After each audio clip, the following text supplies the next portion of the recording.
Hello, everyone. Thank you so much for joining us today. My name is Shauna Bahima, and I am the APC-GSWS Program Coordinator here at Penn. I would like to begin our event today with a land acknowledgement. A land acknowledgement, for anyone who may not be familiar with the practice, often takes place at the beginning of lectures, ceremonies, and public events such as this one today.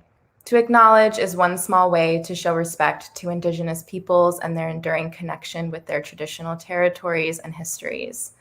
In an effort to recognize both the historical and ongoing practices of colonization, we wish to affirm that the Alice Paul Center and Program in Gender, Sexuality, and Women's Studies at the University of Pennsylvania occupies the traditional unceded lands of the Lenni Lenape people. We wish to acknowledge the many legacies of violence, displacement, migration, and settlement that brings us together in this community that, while virtual today, is based out of Philadelphia. Our year at the Center, dedicated to environmental feminisms, is part of an ongoing effort to recognize our own individual and institutional place in settler colonialism and to better understand the relationship between Indigenous knowledges and climate activism by engaging these ideas alongside other environmental feminist work more broadly throughout the year. Thank you. Before we begin, I want to take a moment to thank our co-sponsors for making this event possible. Thank you to the Asian American Studies Program, English, LGBT Center, Pan Asian American Community House, Penn Women's Center, and the South Asia Center. I would also like to extend a special thank you to Maria Murphy and Gwendolyn Beetham for offering their support and helping organize these events. And thank you to Fariha for being so patient with us as we reschedule these events due to COVID. To give you an idea of what's ahead, Fariha will share a few excerpts of her work. I will get us started with a few questions after the reading, but I encourage our Facebook and YouTube audiences to send in comments or questions through the chat for Fariha. Just a small note, if you are watching through Eventbrite, please click the link to watch on YouTube to submit your comment and question. Thank you. Now, I am thrilled and so honored to introduce our wonderful guest for today's reading, Fariha Róisín. Fariha Róisín is an Australian-Canadian writer, editor, and podcaster based in Brooklyn. With an interest in her Muslim identity, race, pop culture, and film, as well as queerness and how that intersects with being a femme of color, navigating a white world. She has written for Al Jazeera, The Guardian, Vice, Fusion, Village Voice, and others. From 2012 onward, she co-hosted Two Brown Girls, a podcast that centered brown and Black voices in film and TV, emphasizing the importance of representation. She is currently the writer-at-large, culture editor for the new media company, The Juggernaut. Fariha's debut poetry collection, How to Cure a Ghost, was published by Abrams Books in the fall of 2019, along with a journal on femme non-binary empowerment entitled Being in Your Body. Her first novel, Like a Bird, was released this fall by Unnamed Press. You can find these books available for purchase through bookshop.org, which supports independent bookstores around the country. I'm going to go ahead and bring in Fariha. Thank you. Hi. Hello. Thank you so much. I'm here. I'm live. This is I feel like the camera's flipped, so I'm like, I have a lot of space. Thank you for wanting to hear me read. It's a deep honor to be here and have this platform to read my writing, my work. It's everything to me. It's a very lonely experience of being a writer, and because of COVID, I don't get to interface with people as much as I'd like to. But yeah, these moments are really sacred for me. So thank you. I did just release a novel, and I think initially when I was supposed to do this, Like a Bird hadn't been out yet. I was supposed to come to UPenn earlier this year in March, just as COVID hit. So yeah, the book hadn't been out yet and wasn't out yet. And I was just going to focus and read from How to Cure a Ghost, my book of poetry that came out last year. But given the fact that we are now in fall and Like a Bird is out, I thought I would actually start from reading from there, because it feels important to ground myself in that. So I'm actually just going to read the first few chapters because they're really important to me.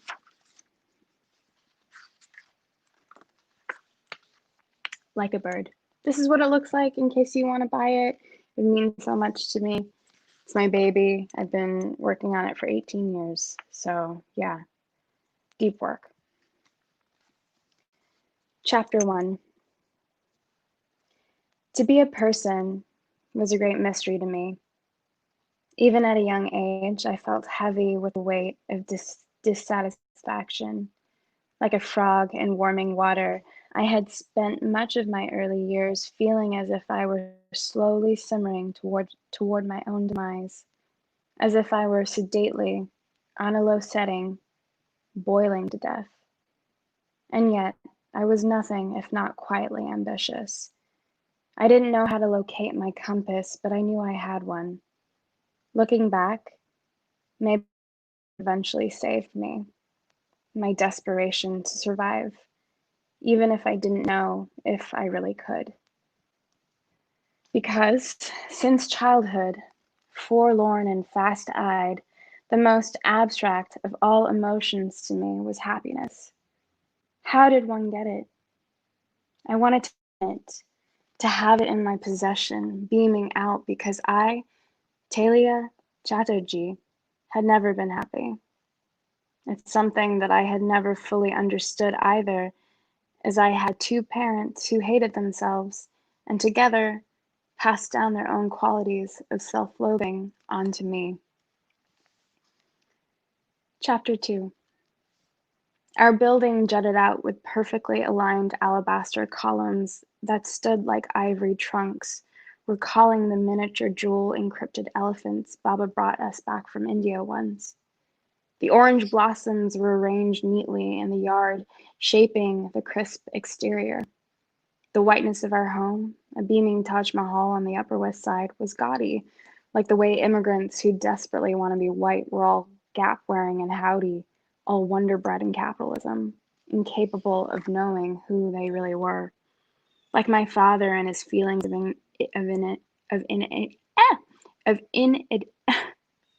inadequacy, a constant lump in his throat. This is what it meant to assimilate. Baba was a closeted, law-abiding coconut. I always assumed that Indians to Baba were mosquito-ravaged infidels, but I'd see him sometimes miss the motherland. I would catch him lingering before the quay at the supermarket or taking a second glance at the DVD section dedicated to Bollywood films in a blockbuster we used to frequent. I once overheard him telling Mama that he could still taste the faint sulfite burning in the back of his throat, the memory of his tonsils brushing against the arid heat of dry cinnamon. India was home, but the United States was the future, his star-spangled American dream, but it was complicated. I knew his feelings for America, for white people, were confused. I could see how he knew he was in a country of wolves, but I wondered if he believed in a real escape or just an imagined one. Mama was an American Jew, Ivy League educated and a woebegone liberal fighting for immigrant rights at dinner parties, where her faux Marxist friends digested full-body Côte d'Irones and discussed the lack of American healthcare and Philip Roth. Her face was intoxicating, and her hair was either worn in twisted milkmaid braids or free-flowing and thick, bouncing silently as she sang. Her voice was rapturous and silky, rounding R's like a Canadian. My sister, Alyssa, was such a portrait of our mother, right down to the flushed cheeks, easily reddened to a perfect blush. My parents met accidentally inside a bodega. She was buying Tylenol for an impending cold, her face pale, a trickle of slime slowly oozing through her nasal cavity. She smiled at the handsome Indian as he slid past her to buy a soda. His voice had a transatlantic twang, the charm of a man who was begging to be taken seriously. I love pop, he said, the incongruence of pop striking a strange subtlety, Mama recalled. He paid, gulping down his purchased goods. Perhaps fevered by the secret 23 flavors of Dr. Pepper, they began talking. She explained her flu-like symptoms, and Baba commiserated, suggesting a concoction of lemon, honey, garlic, and ginger instead of pills.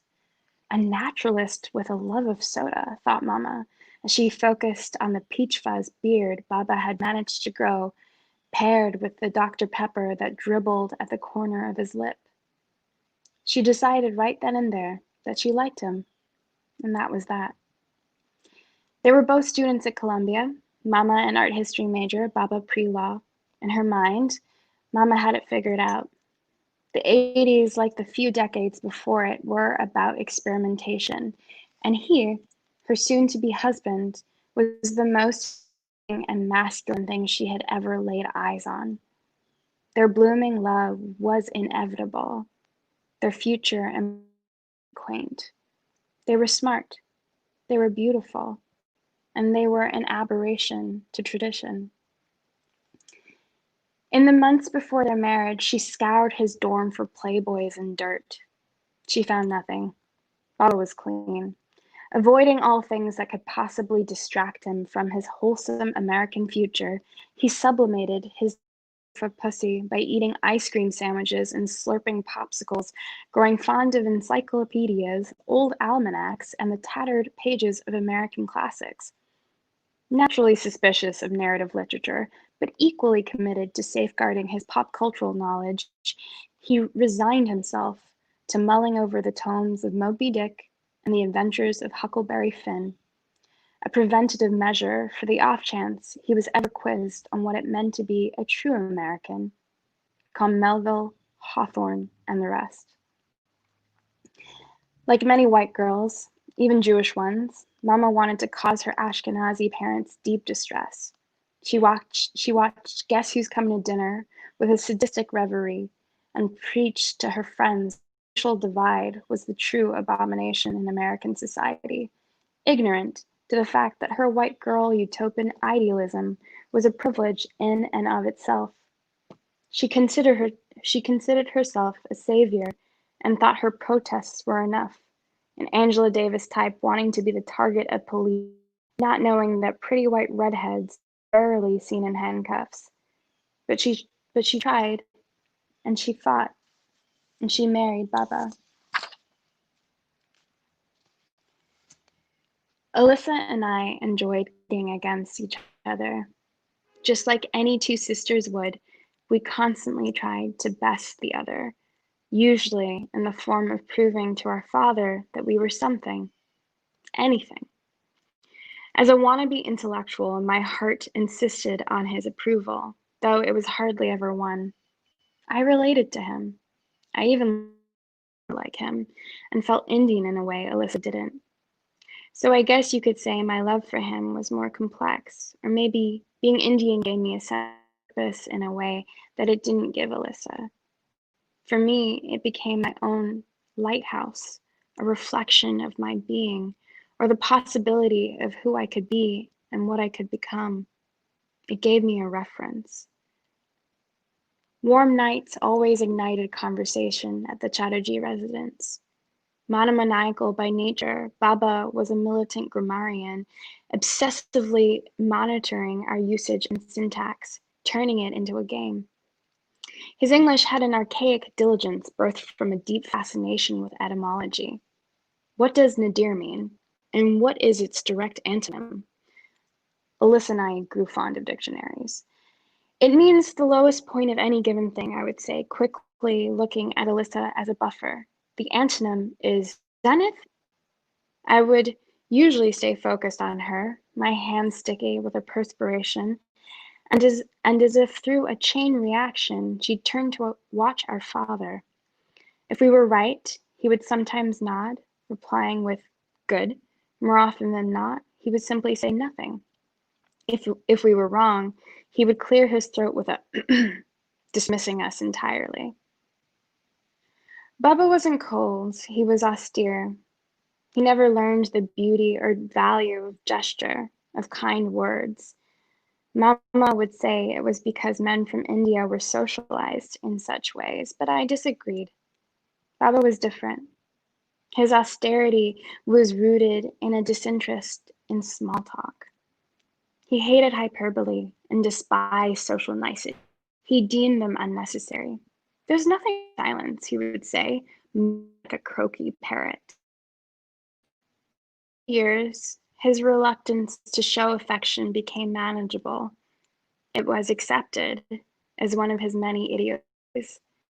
In some way, I almost admired it. Still, I yearned to see a glimmer of familiarity shine through his face whenever I answered correctly.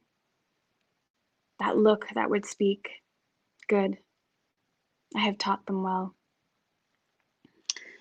Alyssa, next to me, was a complete juxtaposition. People were drawn to her beauty and energy, and for that I was always jealous. In those days, I couldn't finish a glass of water without sighing. My mind, filled with deliberations, pulled at my interiors like a harness. There was a restlessness inside of me, gnawing to be sated. I was no good at it. I wanted to be like her, and it crept through me like a disease. I sometimes felt like I was stalking her, obsessed with her nymph-like mannerisms, with her face, the way her skin was pucker-free, not a pore in sight, dewy like dulce de leche. She was like Rani Mukherjee in Kuch Kuch, divine, light-eyed almost, and brown-haired. Every girl at every family gathering ever wanted to be like her, toward her like she was Mother Mary, waist in her lehenga, the way she made it cute, that she didn't hardly know any Bengali. All the girls fawned and all the boys watched with wide eyes. We sat at the dinner table, Alyssa groaning with despair and something school-related, and our parents, especially Mama, gathered around her like lovers. We were in our early teens, when Alyssa still had the verve, the steeped innocence that she wielded so mysteriously. I remember the moon being swollen like a wheel of cheese. When the moon hits your eye like a big pizza pie, a big hunk of brie peering and hitting us at the dining room table.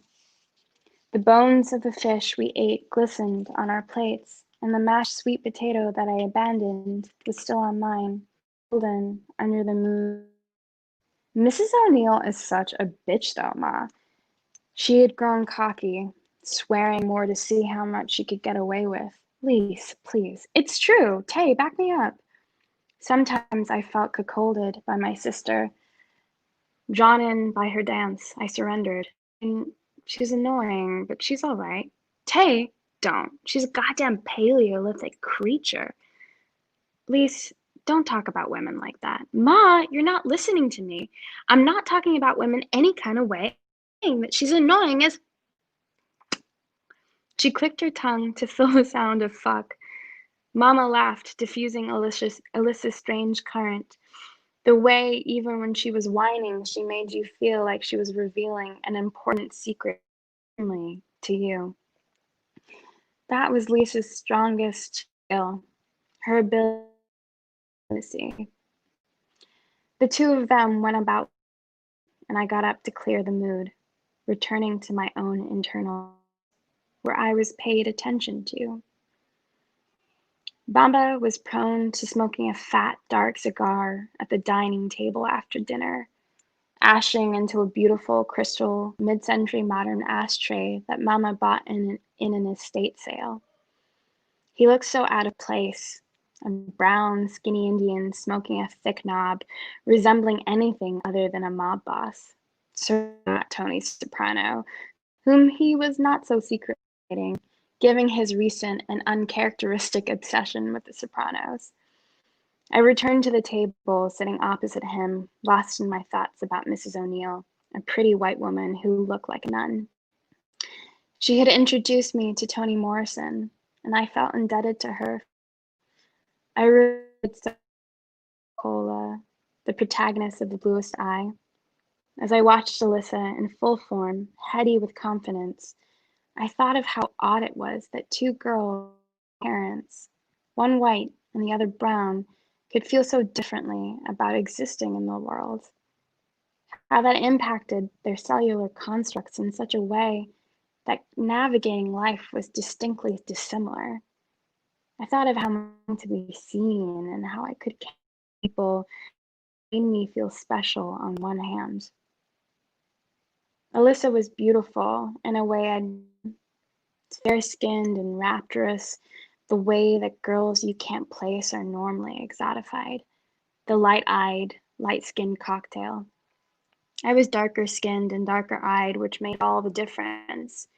Baba would talk about Alyssa like a specimen of grand genetics, and almost Kashmiri, he'd say, slightly proud.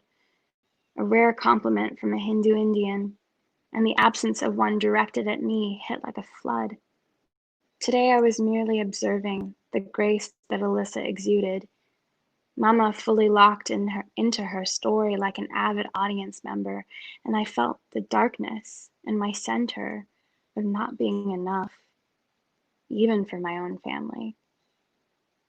After her story about Mrs. O'Neill, we sat still, lapsed into the night's quiet fortress, the silence beckoning us into our chambers. Nobody said another word as we all stood to help Mama clean up. That night, helped. Okay, so that was that from Like a Bird, and now I'm going to read from How to Cure a Ghost.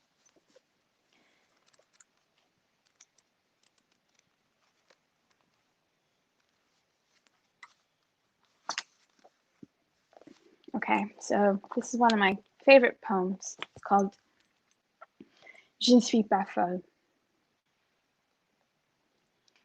Nobody died that year. No member of my family lay bloodied and brutal, but my heart had dried out like parchment. My mind, yellow, like the song, drawn out and arid, like an over-scratched scab.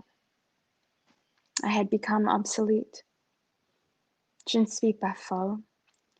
I remember the sounds of what it felt like to love you, the flaming lips. I still can't listen to Yoshimi the same way. You are Yoshimi, you once said to me. Afterwards, I told you that you'd said that, and you scoffed, embarrassed. Je ne suis pas folle. What does it mean to love? Throwing a grenade without caution, you waxed romanticism into my body like a sweet song, silently stealing every inch of me to cure your ache. You threw it at me like a child, not knowing how to carry flames, not knowing what it would mean to do so. And now you've walked away with your hands in the air. Je ne suis pas folle. What astounds me is your fantastic arrogance, always looking like you're determined to smile, under the frustrations of life but tragically failing, jettisoning all efforts delusional. Your words are mere echoes now, your face, wooden, with a stupid obstinacy, a smirk, lining the edges of your. Je ne suis pas folle. After you left, I was confused because I was unsure what it meant about me. I see potential in people way before I see the reality. You weren't victim to my frailty. You were just the biggest letdown. Je ne suis pas folle. Why is it that as women, we have to validate our stories, even to other women or against other women's petition against us? We've all drunk the Kool-Aid. Even if we have no past of histrionics, we find ourselves always on the defense. And maybe we only shared what was chemical for a few moments, simply because we were bound together for the longing of something. Who knows what it was? But again, je ne suis pas folle. For those of you who don't know, or I guess in my bio, Jana said this, but I'm Australian and I really miss Australia and I love Australia. I mean, it has its host of complications as a country, but I wrote this poem called My Island Home, dedicated to Australia. Sydney, with its eucalyptus trees lining the deep wooden patios of a lavender bay dream. Bungalows stretch narrow passages towards the shrubs and the fertile bush. The city I call home as home can be. A secret kept, just mine. The smell that greets me with a g'day at the turnstile. Welcome home. I breeze through the grand reservoir of my mother's place in Epping, along past the arches of the harbour, the sloping hills of Fivaux Street, this vast island home. My fecund imagination burst through the seams, those tart tamarind trees. Ma and I would circle, picking up treats for steamed lentils, chotpoti, an Uluru center that melts me to my core. Sydney, you old bastard, my God, do I love you? Your sea is green, salty with iodine, black, licked as I in the shallow bays of Coogee, the Eora people's land. I remember them as I lie on a shrill rock, looking out into the indigo ocean, where so many have been lost. The splitting waves, Oshun, I call out to you in the mist. I remember how hair blanches in the Australian heat, the ozone cutting into our molecules, stripping us fibrous. The Great Barrier Reef stolen of its Grand Master, Sydney. I crave your salt and your kookaburra chants, the sibilant sounds of hushed cicadas, quiet, as I meditate about life and death.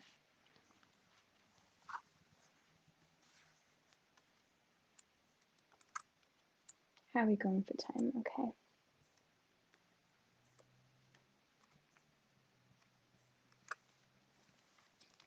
So I wrote this poem for my parents, and I have a very complicated relationship to my parents. I no longer talk to my mom, but it's very important for me to write about them in loving ways because my childhood and my life with them is very hard. So I'm always kind of trying to write to this void of feeling, write toward through that void. And there is a deep sadness that I feel for my parents. They sacrificed a lot to get here. It's a classic immigrant story, but through that, there's so many layers that they lost. There's so much that I don't know that I may never know. But I have a lot of respect for the things that they were able to achieve and for the hardships that they knowingly went through and the innocence that was lost through that process. So this poem is called You Come to Understand a Place Only After You Leave It. And it's also split into my parents' favorite Bangla songs. So it starts with Kotobaro Bhemiechino. I remember Ma as spring passes through her. The smile sit toothy and grinned. She's so beautiful, and people say so. They know so. She's the color of summer, like a taut drum, her skin over her cheekbones raised and swaddled like a canoe on a creek of my over-emotional heartstrings. Tagore beckons, the high moves through the seas of my body like carp. Seeing her smile is like an answered prayer. Chirodini tumi je amar. Baba so handsome, daddy cool. I saw him in his flared, faded bell-bottoms in the blurry photos from the 70s.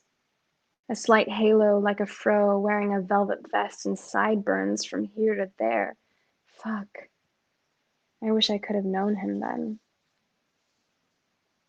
Jekene shimanto tomar. I wish I could have known her in that yellow sari, seated next to a white man so innocent. The days when she was still hoping for a break, praying for one that would stifle the loud, ugly voices in her head, for the messy, concentric circles inside her mind to subside and rest. Amito make bole dibo.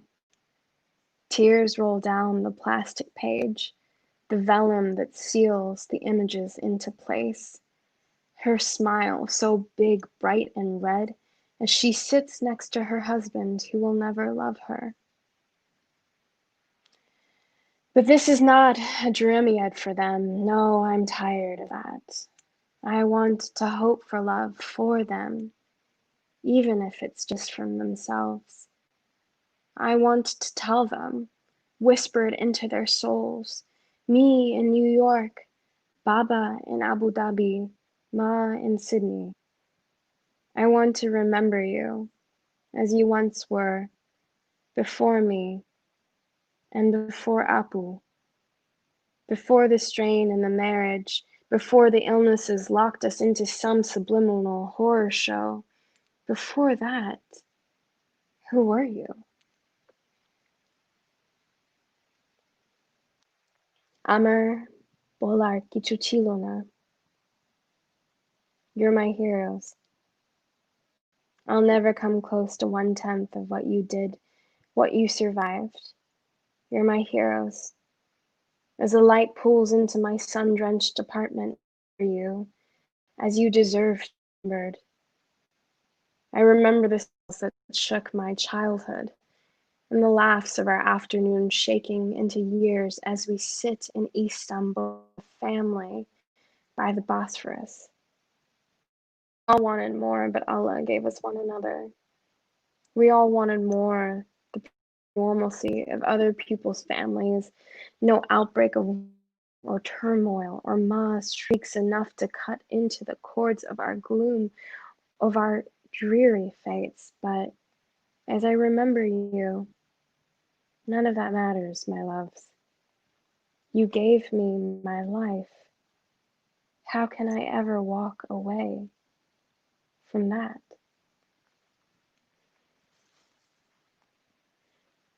Okay, so this is my last poem.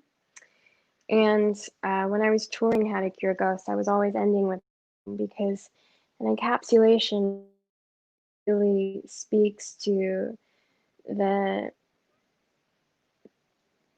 quiet rage in this book, and also the quiet rage in Like a Bird. You know, the rage for being a survivor and what that comes with, and the pain and difficulty of working through abuse. This is a never-ending journey. And sometimes you just want to let that anger out. So this poem is called This with Teeth.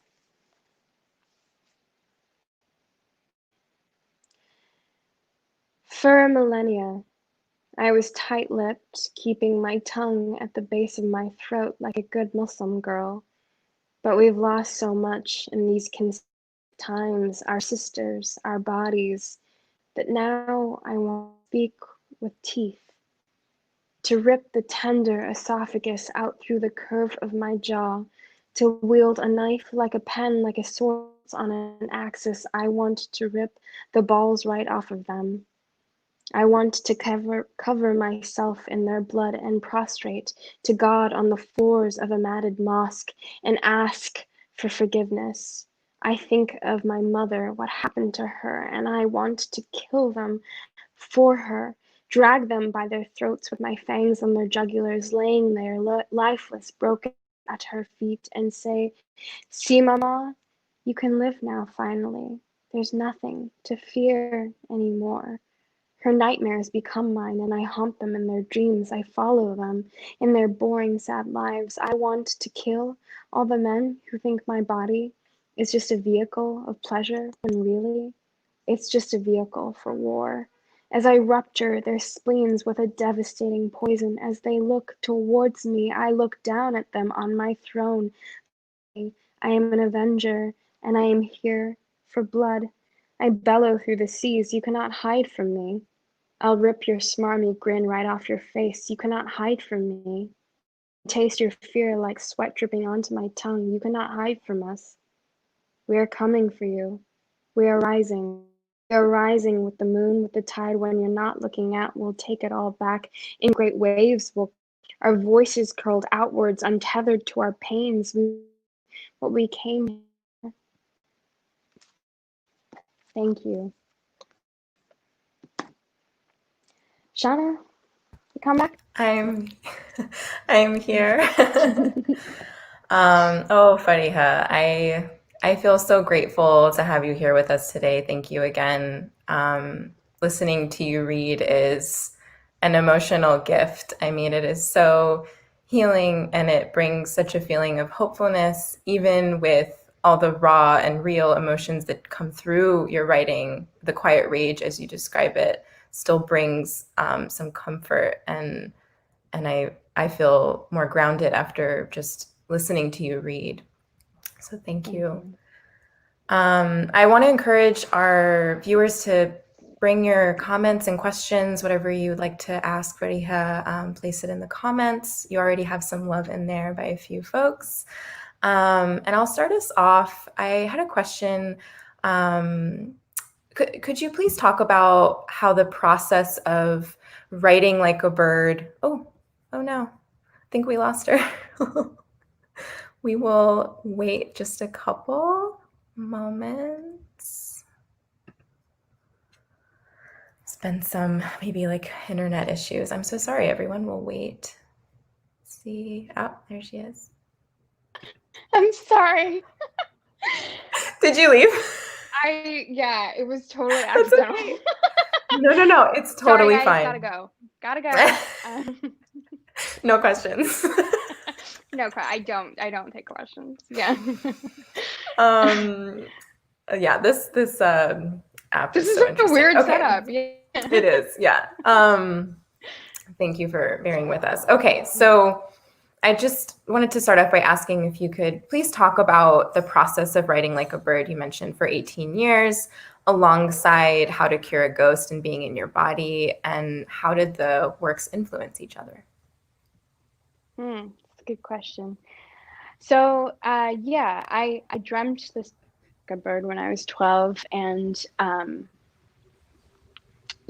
like I don't really have a clear answer as to why I started writing it. I just knew that it was important, and that was like, I feel like with myself and even shot that I taught earlier, we are so dulled as a society, and we assume so little of children, and yet children are so porous, and they really understand far more than what we would like them to understand. And there's a lot of reasons for this. There's an over sexualization of women, of young girls. We live in a very patriarchal society that that doesn't protect young girls, and so and obviously, it doesn't protect young kids, and I don't want to just talk about this as if it's like a gendered issue. It isn't, Yeah. but it is specifically, I think, in this realm, like a gendered predicament. And there's a lot of, I think,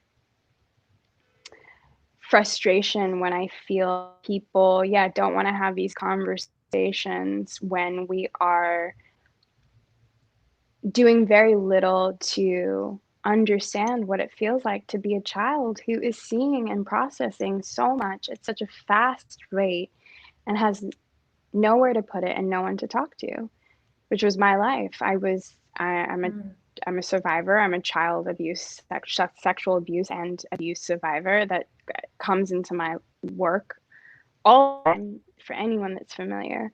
And it's not something that I ever thought I was going to do. I started, like, I know I'm jumping all over the place, but when I started to really become a writer when I was in my 20s, I was working as a film critic. Like, I didn't want to think about emotions, like, and then of course all of those emotions were like coming into my work as well. And I think Like a Bird is really like a testament to me listening to myself despite what people were telling me not to do. Or, when my parents, I was writing this book, they were like, finish your studies, like finish your work. Like, there's a lot of dismissiveness. Like, I'm like, um, like nurtured and protected as like a baby genius. Like, my parents were very dismissive, and that was my entire life. Kind of being put to the side. So yeah, so like, I think it was my sheer resilience of wanting to finish this and knowing that there was something to say. Even at that age, I knew that survivorship was such a tenuous thing that we don't even really understand or comprehend. Rape is always used as a motif, but what happens after? How do you sit with yourself and your body? How do you engage with your world, with the society around you? How do you choose to stay alive? Those things to me are so much more fascinating, and in fact, like, real investigation should occur. And we don't even really think about human psychology in that way,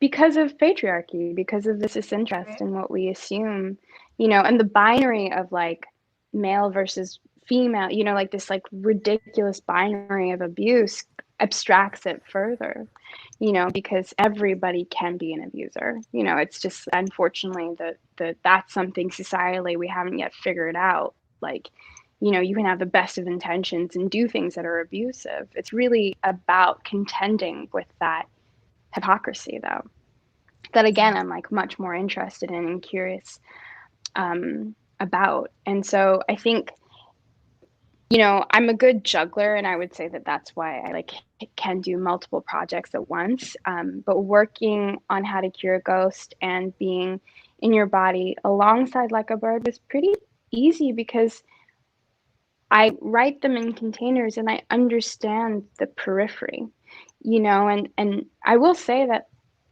when I started writing Like a Bird, it was a really simple tale in a lot of ways, because she, this devastating thing happens to her, and then she's disowned. And also, like, what's so fascinating is like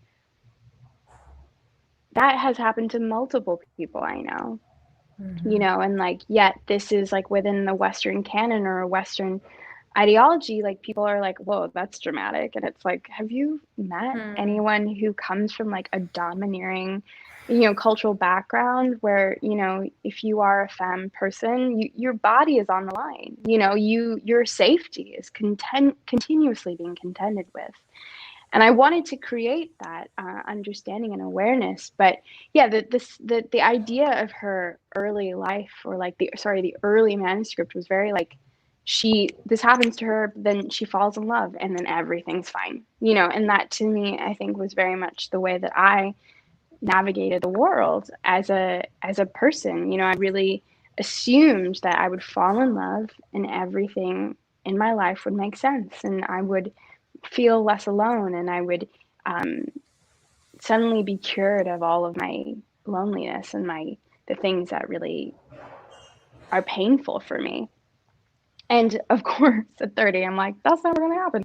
But like, it comes with like a love for myself too, and that, I think, is the journey of How to Cure Ghosts. So they're like kind of like started in original, like a like place of like, probably similar places of like wanting to write the depth of my soul, but then they kind of go different places, with that. And How to Cure a Ghost is like, I started writing it when I was single, and then I entered a very long-term relationship. I wrote it over 5 years, And then that relationship ended, and there's a lot of poems dedicated to my partner at the time, but yeah, it's like I kind of, and by the time that it was coming out, I was single again.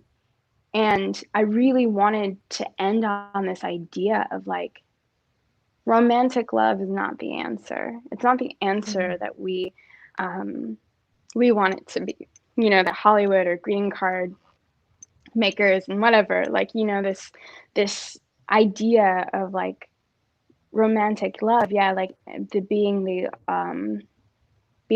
the thing that sort of is the salve. I want to question that and challenge that. And then Like a Bird kind of took note of that with How to Cure a Ghost and was like, for years and years and years, it's been about the romance. And then like in the last drafts of the book, I completely shifted it because I was just like, this isn't realistic for me anymore. It's not realistic that like my abuse is going to be explained to me and held and protected by somebody who wants to share their life with me. That maybe is just not where my life is going to go. So how do I negotiate that never happening? And how do I negotiate with myself if I was to have a lot of fulfilling relationships and perhaps have a lot of fulfilling romantic relationships that never maybe became something long term? There's still a beauty and wonder to that experience. And I kind of went all around with that question, but That was great. It's really just, I like, I just feel very grateful to just learn about kind of the journey and how it unfolded for you and how the works kind of, how your work, how each piece kind of worked together, each book, but also how you kind of mentioned like containing that as its own as well. Thank you for that generous response, and just being so honest. Another question that I had was, you have a newsletter, and in one of the issues you wrote about loneliness, you write, the struggle of writing about survival is when do you arrive at it, at survival, I mean. Could you talk a little bit about writing as a means for survival, but also how imposter syndrome can interfere with that process? I'm also thinking about a tweet that you made a little while ago that connects to this question, which really struck me, and I still think about it now. You say, can you do revolutionary work without wanting to center yourself or without wanting to be seen doing it? okay, And, so and you can, three-part question. So yeah. like So loneliness, imposter syndrome, imposter syndrome. And then kind of going into like doing that work, and Okay. wanting to be witnessed, but not always being witnessed doing the Well, work. you're a genius, Shauna. That's a great question. It's a really great question. Okay, so writing about loneliness. Yeah, I mean, I'm a Capricorn stellium. Anybody who reads me knows I'm obsessed with astrology, but it really is the entire praxis and how I understand my entire being and like the world. Capricorn stellium, Capricorns are deeply lonely people, and I think it has a lot to do with that obsession with work. And um, I had an astrologer tell me this year that I'm the person that will work even when nobody's looking. And I've never felt so seen in my life. Like I was so struck by that because that's the reality of my work. I'm incredibly generous and I have a lot of care in what I do. I'm thoughtful and I know those things. And it is also not me at the same time. Like this is the more I write, like I am a vessel, but that is a lonely transaction to be that vessel because when you choose that for yourself with God and you have this transaction with God, you're also accepting that you're going to deep places and you're going to dark places, and that's on you. Like you're doing that for the work and you're doing that because you understand that it is your mission on this planet. And that's how I feel. I feel incredibly driven by something beyond me. And I've never known what it was, other than like, you know, things that I try and untangle, like, you know, is it my ghosts? Is it the ancestors? Is it, and I think it's a combination of many things. Is it destiny? Is it just my purpose in life? Perhaps all of those things, but I still have to contend with the absence that I feel at all times of just being, one, sitting with all of this pain, sitting with the fact that I never had a mother, sitting with the fact that I was never loved as a child. Like, those, nobody can give me that. And I'm writing about that. So it's like this like constant, like, I don't know, like constant reinterpretation of a thing that causes so much pain, in the hopes that you can heal it, but knowing that that journey and that process is such a hard one, and it really is sort of like a warrior's lonely journey, you know, to themselves. So that's how I kind of feel about that. And then the imposter syndrome is really tricky, because, like, you know, I feel two different ways about it. I hate being a public person. I don't enjoy it. I don't really gain anything from it, other than like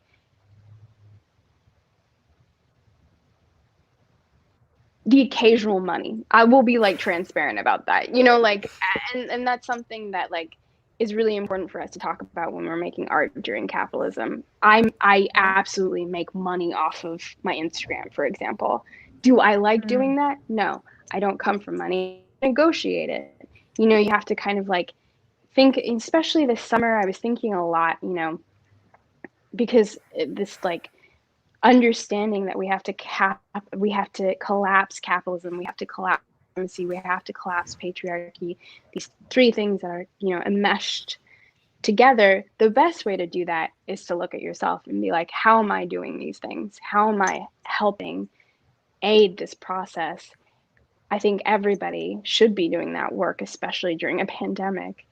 But what also happens in that is like you have to engage with things that you don't necessarily like doing for the sake of your, you know, and for the sake of continuing to work. I lost so much work at the beginning of the year with the pandemic, and like every job opportunity I've gotten through being a public person has been something I've just needed to take, you know.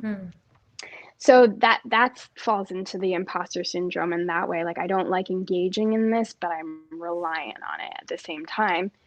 And then people, through that access to power that really is not very powerful, and it doesn't hold any power, but just, I guess, by virtue of being a public person, people assume so much about your life and project so much onto you. And also, like, you know, your friends. Like, I've lost so many friends throughout the last couple of years because, one, this work is hard. Two, everybody, you know, I think some people are like, why can't you just get over your trauma?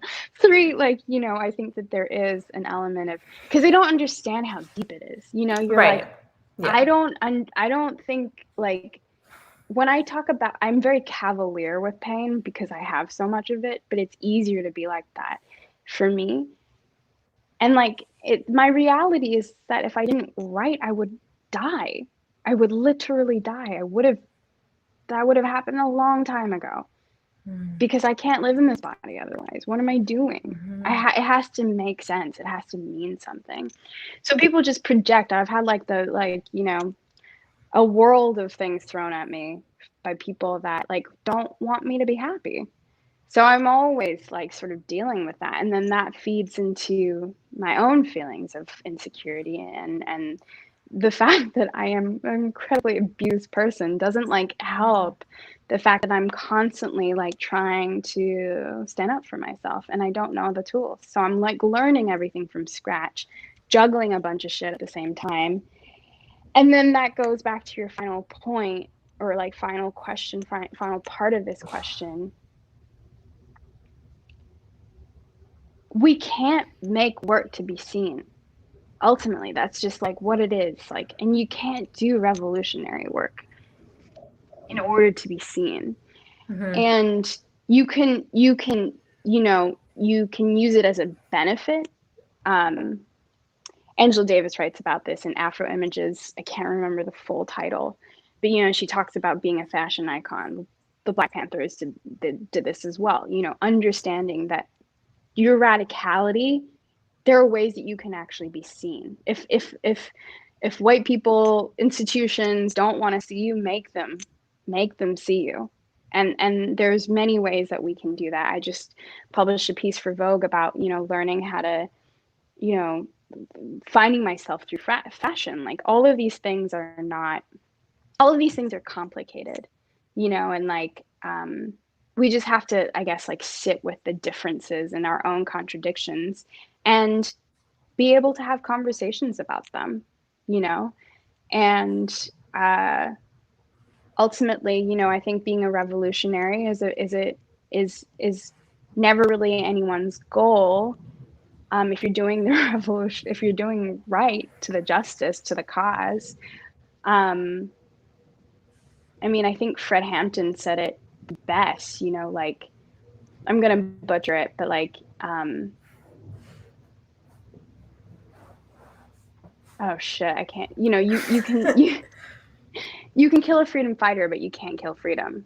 Like Mm. you can't Mhm. kill the revolution. If the revolutionary is doing the correct work, it's not about the person, it's about the revolution. So no matter what, that's how you make an invincible revolution. And Paulo Freire writes about this in oh shit, my brain's not working. It's Oh okay. my god, what's his book? It's okay. Do you know which book I'm talking about? Paulo Freire. Where is it? Mm, Anyway, I'll come back to that. But can yeah, look it up. that's. I feel like I'm repeating myself. No, But you're yeah, great. This is all great. Sorry, I want you to finish your thought, if you had more to add. the pedagogy of the oppressed. That's the book. Yes, Um, yes.